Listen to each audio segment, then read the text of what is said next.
用台语学汉字第2集。第1集主要介绍这4个字：拢、将有龙声兼有也；拢、将手量声立也；狗、将喙高声皮肤也；遐、将困遐声锣鼓也；将某某声，这是一个真好学汉字的方法。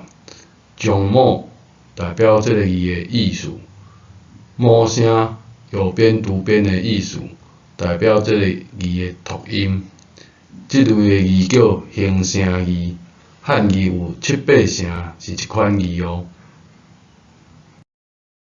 将某某声，譬如真这字，将字真声，字是这字的意思，真是声符。所以这字读做真，真好，真爱你，安尼写。咱来比对一下，倒边的真，真好，真爱你，是非假好，非假爱你；正边的真，是既好，既爱你，是毋是感觉较亲近呢？真程度有够啦，是毋是真趣味呢？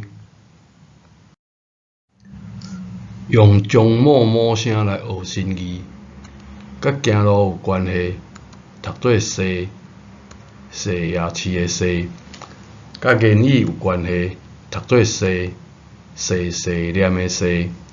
3000年前的诗经有一句“无人踅踅”，真古早的传承。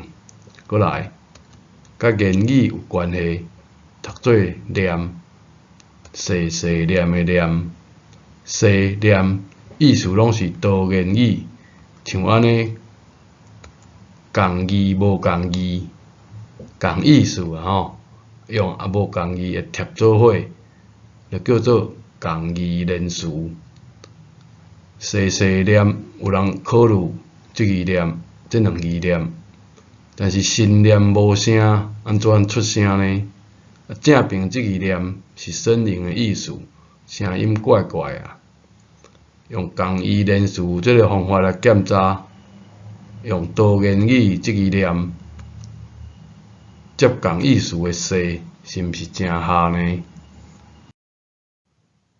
经过2集的学习，主要介绍这2个观念：形、音、义，甲将某某声，真简单，但是学习效果真好。